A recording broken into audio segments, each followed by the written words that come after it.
누가복음의 말씀을 우리가 선고해야 하는 가운데 이 두 번째로 백성들에게 전파합니다. 무리들에게 증거하시는 말씀이 12장 54절에 주어지는데 예수께서 시대를 분별하지 못하는 무리를 책망하십니다.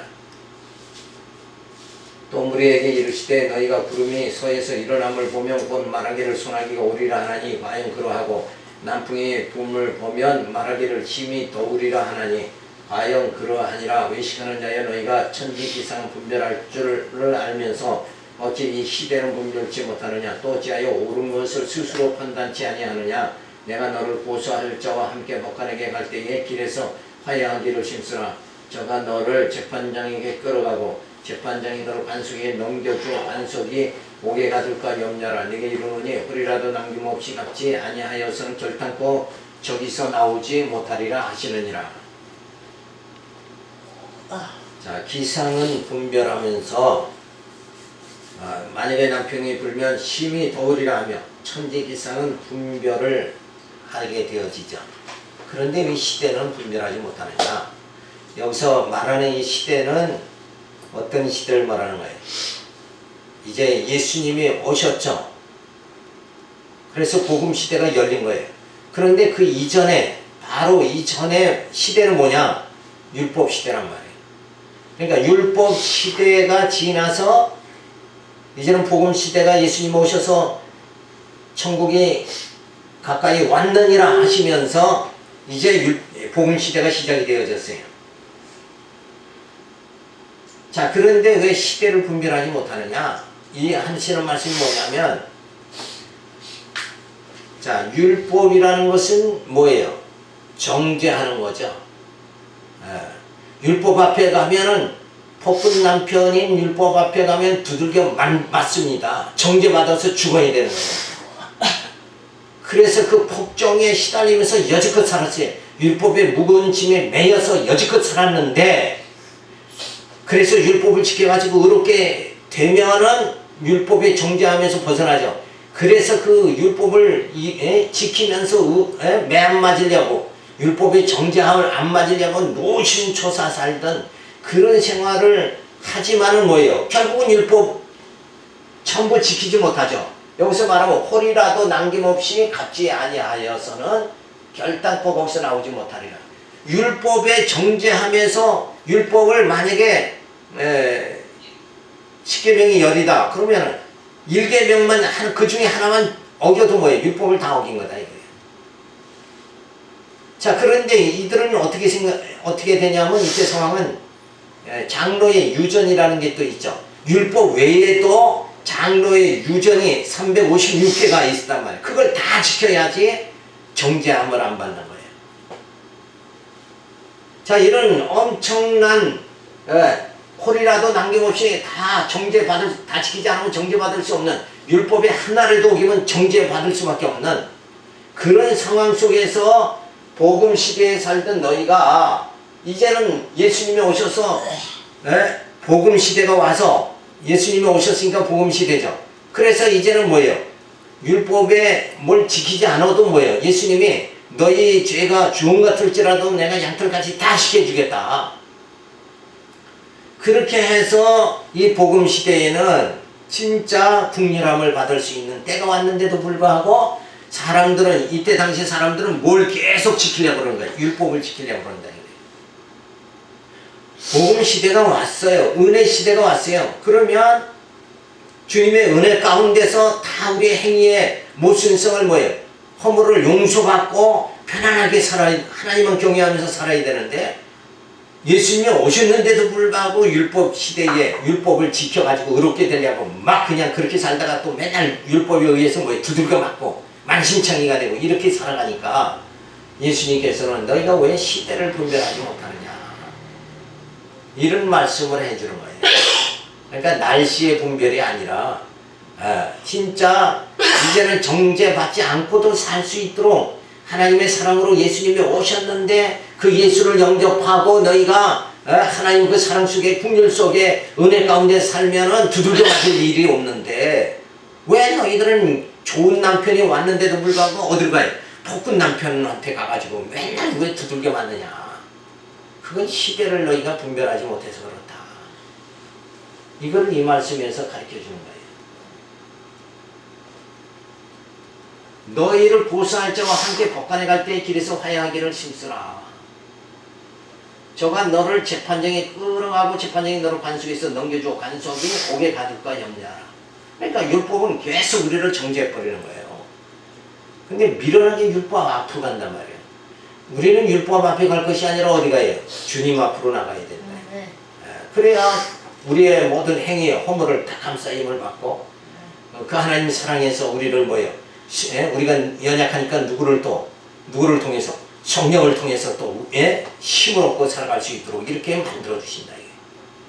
근데 도실장 예수님 앞으로 가서 성령의 도움을 받아야 되는데 오히려 정죄하는 율법 앞에 자꾸 간다 그러면 그건 어리석은 짓이 아니냐.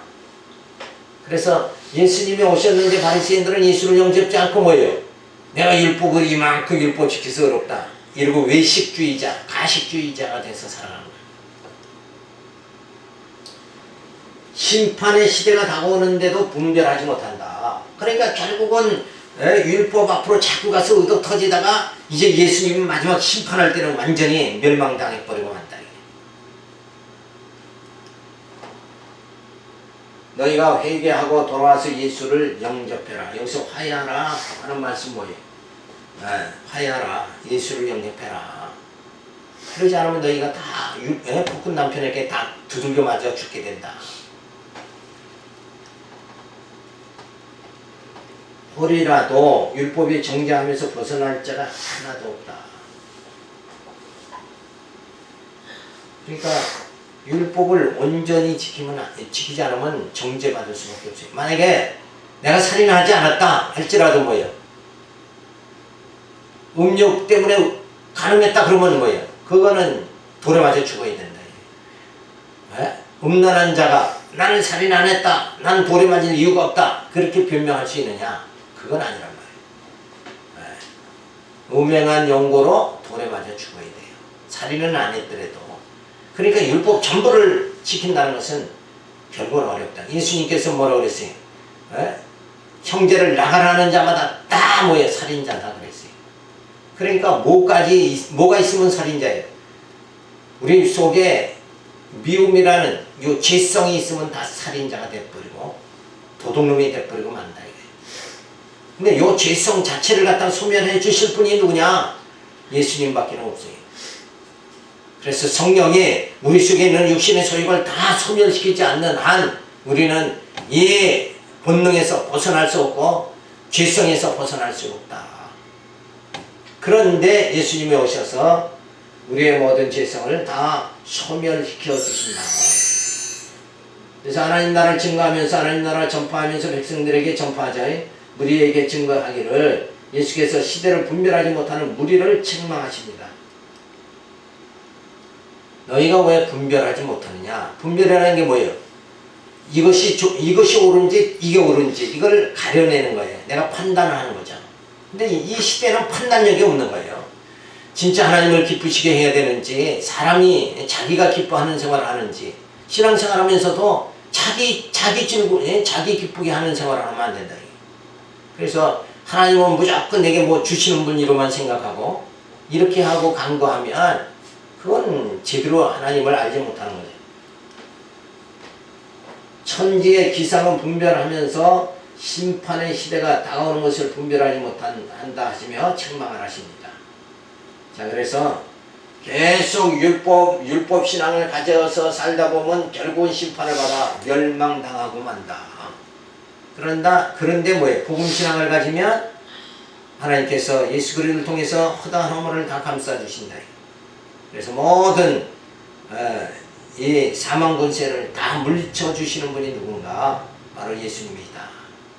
그래서 죄는 결국은 죽음이잖아요. 사망이에요.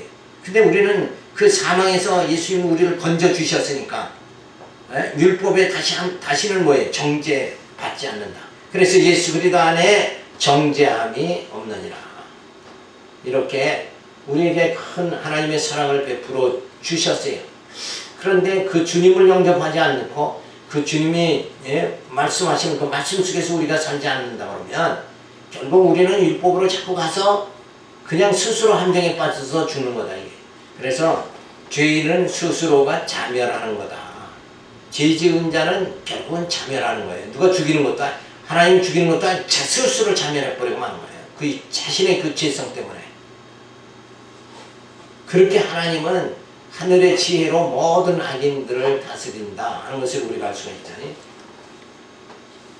그런데 이제 화해해야 된다. 율법을 정죄하면서 벗어날 수 없으니 회개하고 돌아와서 예수를 영접하라 하신 말씀입니다.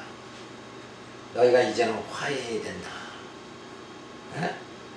율법 남편을 자꾸 쫓아가는 것이 아니라 이제는 좋은 남편 예수님과 예수님께로 가야 된다. 그게 화해예요. 예수를 영접해야 된다. 그래야 뭐에서 벗어나는 거예요? 죄의 정죄하면서 벗어나는 거예요.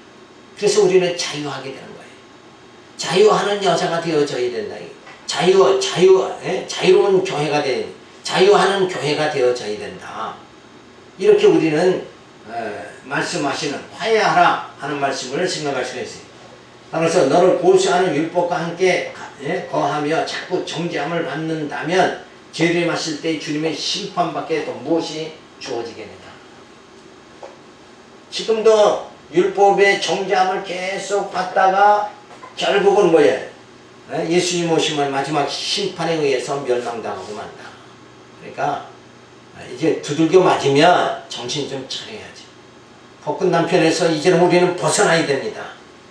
미련하게 그냥 계속 그것도 터지고 살면 되겠느냐.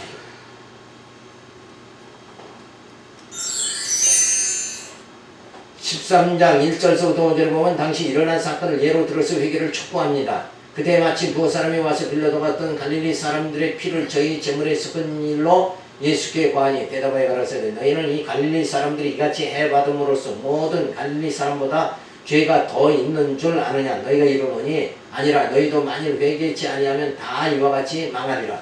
또 실로암에서 망대가 무너져 치어 죽은 18사람이 예루살렘에 거한 모든 사람보다 죄가 더 있는 줄 아느냐. 너희에게 이르노니 아니라 너희도 만일 회개치 아니한다면 다 이와 같이 망하리라. 자, 갑자기 망대가 쓰러지면서 거기 치여가지고 그냥 사람이 죽어버렸어요. 그러니까 사람들이 그 망대에 치여서 죽은 사람들을 보고 야, 너 무슨 죄가 있어서 그렇게 죽었느냐. 에? 이렇게 할 수가 있잖아요. 우리 또 율법 신앙 가진 사람들은 병원에 입원하면 환자 찾아가서 당신 회개해야 됩니다. 당신 뭐가 죄가 있어서 하나님 앞에 죄 지은 게 있어서 이렇게 병에 걸렸습니다. 그런 식으로 이제 얘기를 하죠. 근데 그렇게 말하는 그 사람도 뭐예요? 하나님 앞에서는 다 죄인에 불과하다. 더 나은 것이 없어요. 그런데 망대가 쓰러지면서 하나님이 그들을 죽인 걸 보고 야, 나도 지금 저렇게 덧없이 망대가 쓰러져가지고 거기서 치여가지고 만약에 그런 말이 있죠. 막 길 가다가 돌을 발로 차버렸어요. 무심히 찬 돌에 개구리가 맞아 죽는 거예요.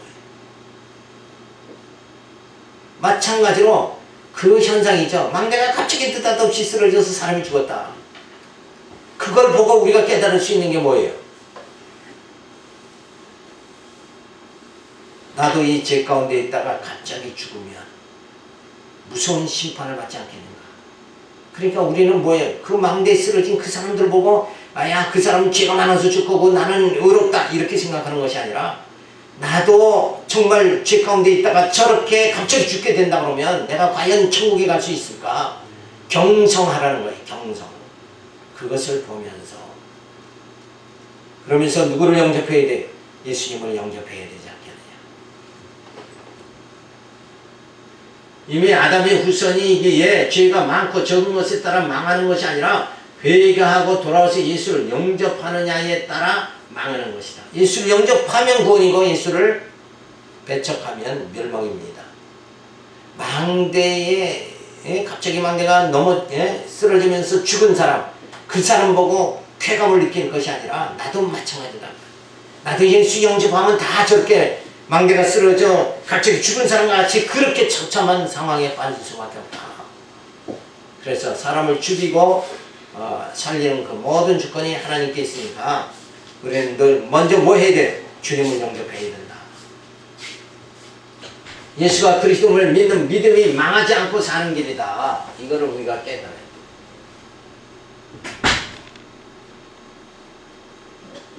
자, 그래서 진짜 예수를 영접하였느냐, 여기 딸린 거지. 저 사람은 죄가 많아서 망대가 쓰러지자 죽었고 나는 그렇지 않다, 이게 아니란 말이에요. 나나 저 사람이나 다 똑같은 죄성을 가지고 있는데, 그러니까 우리는 경성에서 뭐예요? 얼른 율법 남편에게 가서 매맞지 말고 빨리 예수를 영접해서 내 죄를 해결받아야 된다. 그거를 앞에와 연결해서 우리가 생각을 해야 돼요. 그러니까 앞에서는 뭐 했어요? 야, 니들 왜 시대를 분별하지 못하느냐? 이렇게 하다가는 망대 얘기가 갑자기 나온단 말이야. 그러니까 이건 별도의 얘기가 아니냐? 이렇게 생각한단 말이야. 전혀 다른 얘기 같죠? 근데 그게 아니에요. 시대를 분별하지 못하고 율법신앙을 계속 가지고 있다가 멸망당하는 자나, 그렇게 하다가 망대가 쓰러져서 갑자기 죽으면, 율법신앙 가지고 있다가 망대가 쓰러져서 갑자기 죽으면 우리도 뭐예요? 너희도 다 죽는다. 그러니까 결과적으로 뭐예요? 기회가 지나가기 전에, 그죠? 얼른 예수를 영접해야 된다. 요걸 가르쳐주는 거란 말이에요. 그래서 망대가 갑자기 쓰러져 사람 죽었다. 그것을 우리가 바로 해석할 수가 있어야 되잖아요. 그래서 하나님 나라를 증거하는데 하나님 나라를 전파하면서 백성들에게 전파합니다. 무리에게 증거하면서 당시 일어난 사건을 예로 들어서 회개를 촉구합니다. 그러니까 율법 신앙 갖지 말고 얼른 복음, 예수 영접해서 복음 신앙 가져라. 그것을 뭘로 기회가 늦어지면 예수 영접 율법 신앙 계속 가지고 있다가 기회가 없어지면 망대가 쓰러져서 갑자기 죽는 것 같이 내가 어느 날 갑자기 죽어버린다 그러면 율법 신앙 가지고 있다 갑자기 죽어버리면 예수 영접할 기회가 없어지니까 그냥 뭐예요? 나도 그냥 죽는 영원히 멸망당한다 이게. 그러니까 기회가 있을 때 예수를 영접해라. 기회가 있을 때 우리는 뭐 해야 돼요? 말씀을 깨달아야 된다. 말씀 깨닫지 않고 야 오늘도 여전하고 내일도 자고 나니까 여전하니까 그러면은 그러다가 진짜 말씀 깨닫지 못하고 하나님의 언약을 굳게 부여잡지 못하고 이런 신앙으로 살다가 뭐예요? 그냥 기회를 놓쳐버리고 만다. 그럼 불쌍한 자가 되어버리고 말지 않느냐. 그래서 아담의 후손은 죄 가운데 잉태되고 죄 가운데 태어나서 죄 가운데 살다가 죽는 것이니까 망대가 갑자기 쓰러져 죽은 사람이나 나나 똑같은 거예요. 예수 영접하지 않은 사람은 다 똑같다. 그러니까 저들이 죽는 거 보고 얼른 내가 정신 차려가지고 예수를 영접해야 된다. 우리는 말씀을 얼른 깨달아야 돼. 더 늦기 전에 말씀을 깨달아야지. 그래서 말씀 속에서 구원의 확신을 가지고 정말 하나님이 세상을 이처럼 사랑하사 독생자를 보내주셨다. 이 말씀을 깨달아야 된다. 이게. 느긋느긋하게 그냥 이러고 살면 안 돼요. 진짜 깨어있을 때단 말이에요. 진짜 내가 죽으면 그 다음에 어떻게 되겠는가? 이걸 좀 심사숙고해야 되는 거예요.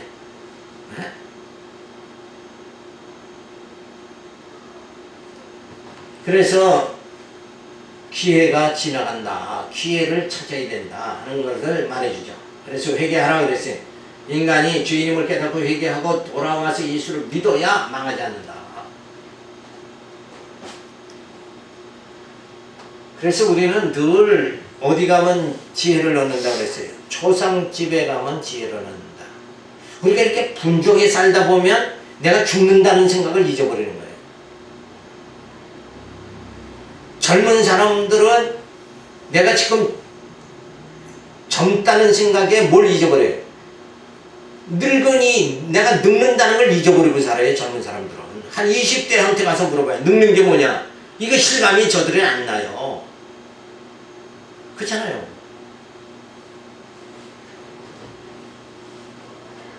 그러니까 내가 지금 죄 가운데 살면서 예수를 영접하지 않은 상태에서 살면서 그냥 잊어버리고 만다는 거예요. 그러지 말고 빨리 회개해서 예수를 영접하고 구원받아야 된다 하는 말씀을 해주고 있죠. 바리새인의 교훈을 따르며 율법을 행하여 자기 의로 구원을 받으려 한다면 망대에 치여 죽은 자같이 망하고 만다는 것을 가르쳐주는 거예요. 죽고 나면 예수 영접할 기회 자체가 없지 않느냐 이거예요. 그러니까 율법신앙으로 계속 산단 말이에요. 그래서 율법을 행하여 자기 의로 구원받으려고 난 이만큼 의롭다 여기에 환상에 빠져서 살다가 그만 예수의 의를 힘입지 못하면 그냥 죽는 거예요. 그럼 멸망당해버리고 안 돼요. 그래서 나는 죄인이고 나는 흙에 불과하다. 우리는 흙으로 왔다가 흙으로 가버린단 말이에요. 그런 존재인데 우리는 이제 흙으로 왔지만 뭐예요?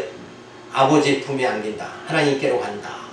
이렇게 우리 생각이 바뀌어지도록 되어져야 된다. 그렇게 해주시는 분이 바로 예수님이다. 그래서 복음을 우리가 받아야 된다 하는 것을 말해주고 있습니다. 13장 6절서 통구절은 무화과 나무를 심은 주인의 비유를 들어서 교훈합니다.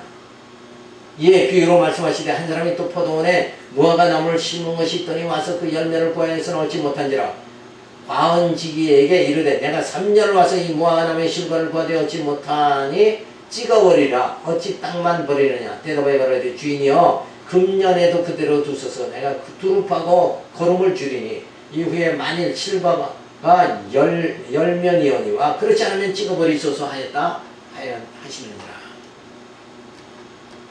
바리새인들과 같이 자기의 의를 드러내며 공로주의 신앙으로 살지 말고 하나님의 은혜를 깨달으며 예수께로 돌아와서 하나님의 의의 백성이 되는 것이 말하는 열매를 맺는 것이다.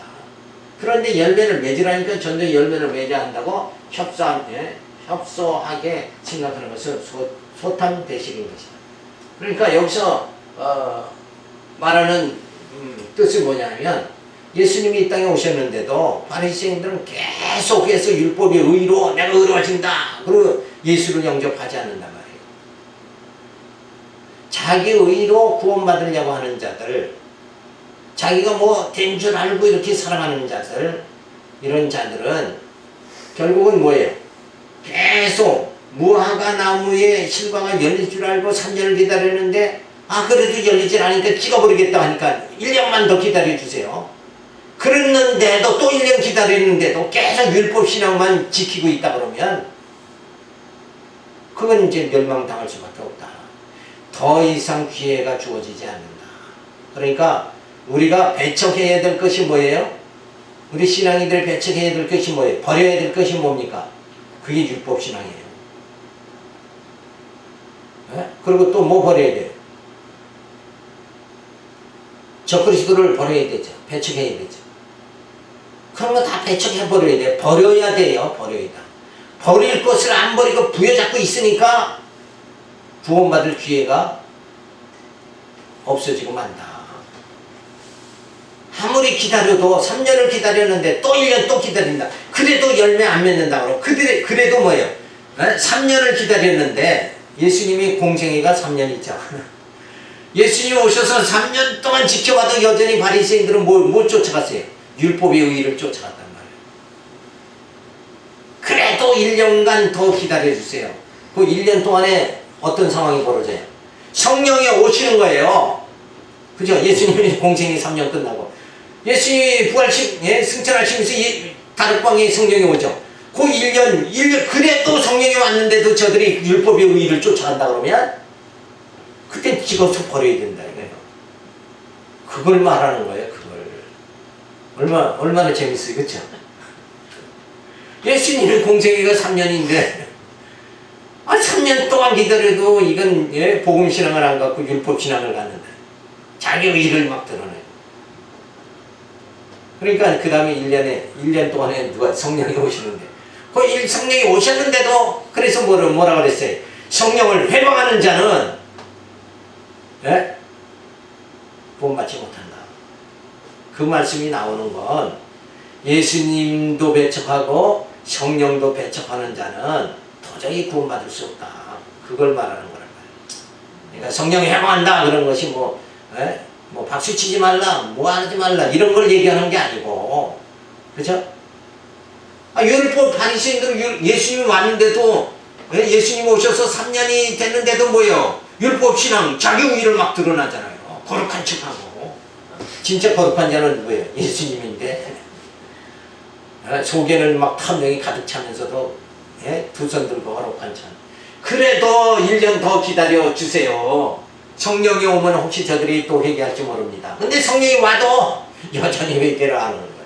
율법신앙 그대로 갖는 거예요. 그러니까 저들을 찍어버리겠습니다. 찍어버리셔서 그러죠. 금년에도 그대로 두셔서 하며 만일 금년에도 열매를 맺지 않는다면 찍어버리셔서 하는 비유는 주님이 인자하심으로 기다리면 끝내 회개하고 돌아오지 아니하면 찍어버리시겠다는 것이니 심판을 행하시겠다는 것을 말씀해 주십니다. 그러니까 성령이 예수님의 3년 또 성령이 왔는데도 회개하지 않고 율법신앙을 그대로 고수하면 저들은 다 찍어버리고 멸망당한다. 그래서 바리새인 서기관 이들은 다 죽는 거예요. 하나님 나라를 증거하면서 하나님 나라를 전파하면서 백성에게 전파합니다. 무리에게 증거하면서 무화과 나무를 심은 주인의 비유를 들어서 교훈하십니다. 그래서 열매를 죄의 열매를 맺는 자가 아니라 예수에게 돌아와서 의의 열매를 맺는 자가 되어야 한다고 말씀해 주는 거예요. 그래서 죄의 열매는 율법에서는 점점 드러나 버려요. 율법은 죄를 드러나게 하는 거다. 죄를 깨닫게 하는 거다. 근데 죄가 드러나는 대로 가면 되냐 이게 그건 맞아 죽어야죠. 죄를 덮어주시는 율법 위에는 시온서가 있었다고 그랬죠. 율법은 정죄하는 거예요. 그런데 시온서를 덮어가지고 그리스도의 의로 우리의 허물을 다 덮어주면 우리는 용서함을 받는 거예요. 그래서 그리스도의 의로 우리가 구원에 이르게 되어지죠. 자, 자기의 의로 살려고 한다면 결국은 열매 맺지 못하는 무화과 나무같이 찍어버림을 당하게 된다. 열매 맺지 못하면 무화과의 열매를 맺지 못하면 그냥 찍어버려버립니다. 그거 뭐 땅만 괜히 허비하는 거 아니냐. 마찬가지로 예수님 오셨는데도 율법신앙을 계속 고수하면 찍어버린다. 심판받게 되어진다. 따라서 하나님께서는 메시아를 보내어 신령한 몸을 세워 아름다운 열매를 맺게 하시려 하시나 예수를 배척함으로 무화과 나무같이 되지 말라 하시는 것이다. 예수를 영접해야 된다. 그래서 말씀의 힘으로 우리가 살아야 되는데 아직도 내 이성의 힘으로 이성으로 살아가면 안 돼요. 내 소견대로 살아가면 안 되고 우리는 어디까지나 뭐예요? 말씀에 의해서 살아야 된다. 믿음으로 살아가야 된다. 그러니까 말씀은 생각이 안 나고 다 인간 이성으로 판단해가지고 그냥 살아가다 보니까 그러니까 우리가 실수가 많은 거예요. 그러니까 늘 말씀에 비추어서 살아야 된다. 13장 10절부터 17절로 안식일의 병을 고치는 것이 합당함을 교훈해 줍니다. 안식일에 한 회당에서 가르칠 때에 18년 동안을 귀신 들려 앓으며 구부라져 조금도 펴지 못하는 한 여자가 있더라. 예수께서 모시고 물러가라사대 여자의 내가 병에서 놓였다 하시고 한수하심에 이자가 곧 펴고 하나님께 영광을 돌리는지라. 회당장이 예수께서 안식일에 병 고치는 것을 분내어 무리에게 이르되 일할 날이 엿새가 있으니 그동안에 와서 고침을 받을 것이요 안식일에는 말 것이니라 하거늘 주께서 대답해 가라사대 의식하는 자들아 너희가 각각 안식일에 자기의 소나 낙이나 마구에서 풀어내어 이끌고 가서 물을 먹이지 아니하느냐. 그러면 18년 동안 사단에게 매임받은 이 아브라함의 딸을 안식일에 이 매임에서 푸는 것이 합당하지 아니하냐. 예수께서 이 말씀을 하시니 모든 반대하는 자들은 부끄러워하고 온 무리는 그 하시는 모든 영광스러운 일을 기뻐하니라. 자, 이 율법이라는 것이 바로 안식일을 거룩하게 지켜라. 그 안식일 날은 아무것도 하지 말아야 되는 거예요. 그러니까 병도 고치지 말고 아무것도 하지 말아야 돼. 그게 이들의 주장이에요. 율법주의자들의 주장은 뭐예요? 안식일 날 아무것도 하지 말아야 된다. 근데 예수님이 오셔서 병을 고치죠. 18년 동안 귀신 들려 앓으며 구부라져 조금도 펴지 못하는 이 여자를 고쳐주십니다. 그래서 18년 동안 이 여자는 뭐예요? 질병에 얽매여서 자유함 없이 살았어요. 그 자유가 없다는 것이 결국은 뭔가 안식을 하지 못한다는 거예요. 안식이라는 것은 뭐 편안한 게 안식이잖아요. 그러니까 안식에 어떤 여자에게 안식을 주는 거예요. 그게 참 안식을 지키는 것이 아니냐. 이걸 예수님이 말씀하는데 저들은 뭐예요? 날짜의 안식만 지키는 거예요. 진짜 안식의 의미를 깨닫지 못하고 안식이라는 건 뭐예요? 편안하게 쉬는 거예요. 우리 육체도 그리고 우리 영도 편안하게 쉴 수 있는 게 안식이란 말이에요. 근데 병들은 자는 안식이 없잖아요. 고통이죠. 근데 예수님은 그 질병을 고쳐가지고 안식을 주시는 거예요.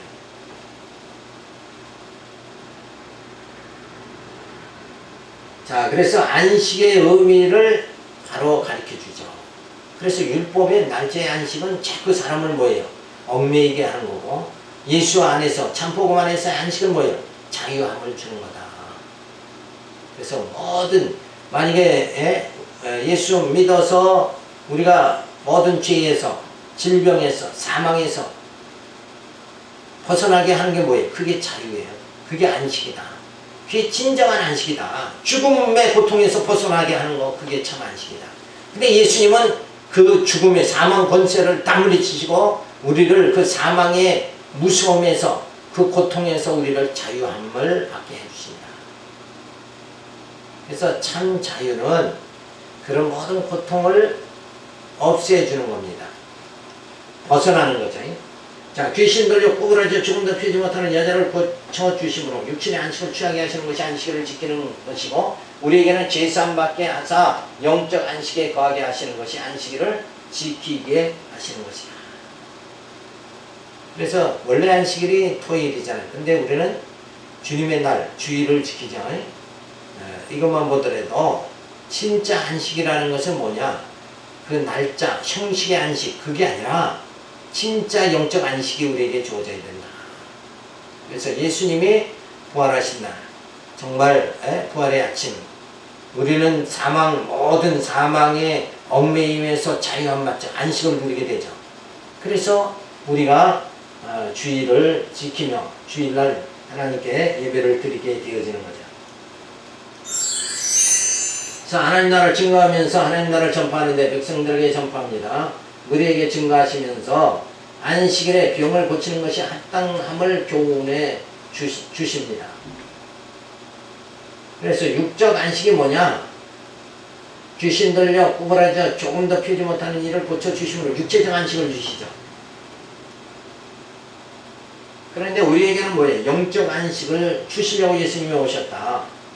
그래서 우리의 죄를 사해 주시어 죄의식과 사망의 무거운 짐에서 벗어나게 하시어 영적 안식을 주시는 거예요.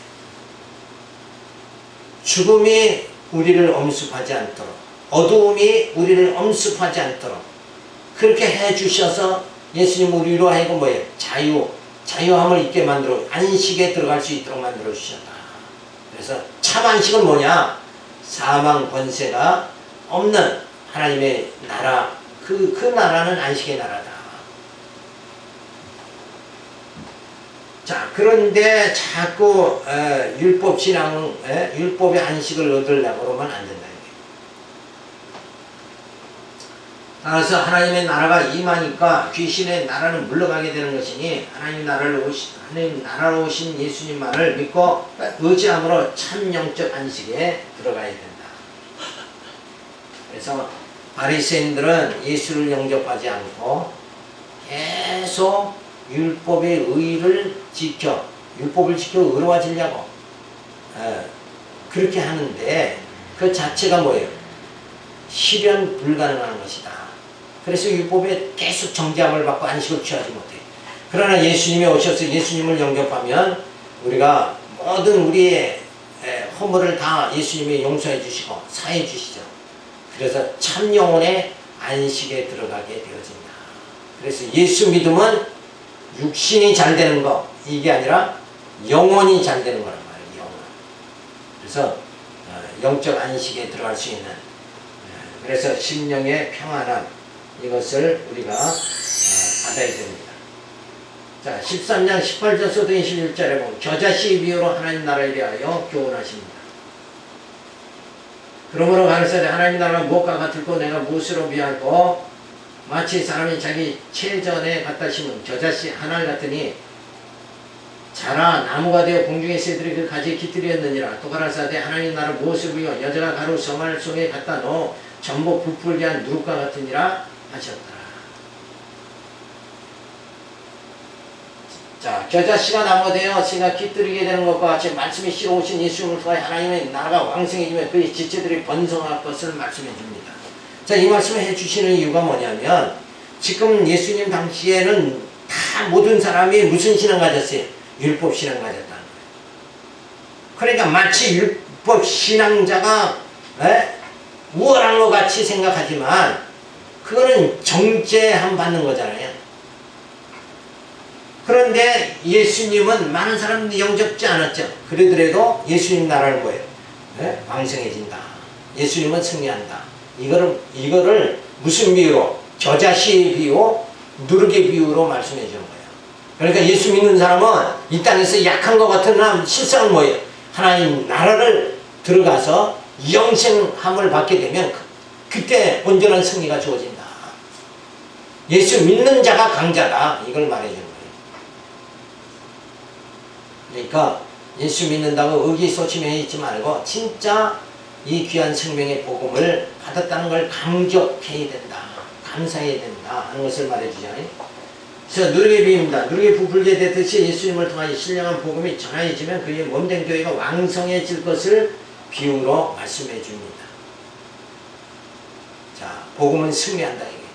믿음의 사람은 반드시 승리한다. 이거를 보여주는 거예요. 하나님 나라 증거하면서 하나님 나라 전파하는 백성들에게 전파하면서 겨자씨 비유로 하나님 나라에 대하여 교훈해줍니다. 겨자씨가 자란 후 나무가 되면 새들이 와서 깃들게. 겨자씨라는 지극히 작은 씨죠. 근데 그게 큰 나무가 된다. 그래서 작았다가 큰 나무가 되는 거예요. 왕성해진다. 그러니까 결국 뭐예요? 승리한다. 예수님이 이 땅에 와서 멸치와 천대 맞지만 결국 뭐예요? 예수님은 승리하신다. 예수 믿는 사람은 승리한다. 어떻게? 부활함을 받게 되어서 승리한다 하는 것을 말해줍니다. 그래서 말씀이 씨로 오신 예수님을 통하여 하나님 나라가 크게 번성하게 됨을 말해줍니다. 누룩의 비유도 역시 마찬가지예요. 전부 부풀게 함으로써 메시아의 영원한 생명의 말씀이 땅끝까지 확장되어질 것을 말해줍니다. 그러니까 사람의 눈에 볼 적에는 미약하죠. 그렇지만은 하나님 나라는 왕성해진다. 말씀은 운동력이 있어 하나님의 나라가 왕성해질 것을 말씀해 주시는 것이다. 그러니까 우리가 이렇게 신앙생활하면서도 그렇잖아요. 세상 권력이 더 크고 왕성하고 세상 사람들은 정말 부유하게 살고 이런 걸 보면 야, 믿는 사람들이 이렇게 약해서 이렇게 살다가 이 신앙생활을 하는 것이 모두가 다 끝장날 것이 아니냐 이렇게 나약한 마음을 먹을 수도 있죠. 그러나 오늘 말씀과 같이 겨자씨 누룩과 같이 분명히 뭐예요? 예수님이 승리하신다. 우리의 신앙은 뭐예요? 패배가 아니라 승리한다. 그것을 가르쳐주는 말씀이에요. 그래서 늘 하나님께서 우리를 이 인생에서 패배하는 자가 아니라 뭐예요? 예수 영접하고 승리한 자 되게 그렇게 만들어 주신다. 이 확실한 마음을 가져야지, 확실한 믿음을 가져야 됩니다. 그래야 예수 믿는데 당당한 거예요. 그래서 세상에 세상 사람을 부러워하지 않고 당당하게 정말 저들이 갖지 않은 이 진리, 내게는 진리가 있다, 진리는 이것이다 하고 당당하게 살아갈 수 있는, 그래야지 그냥 예수 믿는다 그러면 주일날 되면 몸이 피실피실 해가지고 뭐 밥 한 끼 못 먹고 사는 사람 같이 이렇게 나약한 모습 보이지 말고 세상 사람들이 갖지 않은 뭐예요? 귀한 진리를 우리는 가졌어요. 밭에 감추인 보화를 우리는 간직했다. 이 밭이 뭐예요? 흙이잖아요. 우리 육체도 다 흙이에요. 인생은 흙으로 갔다 흙으로 돌아가는 겁니다. 그런데 그 흙 속에 그 밭 속에 뭐가 있었어요? 보화가 있었다.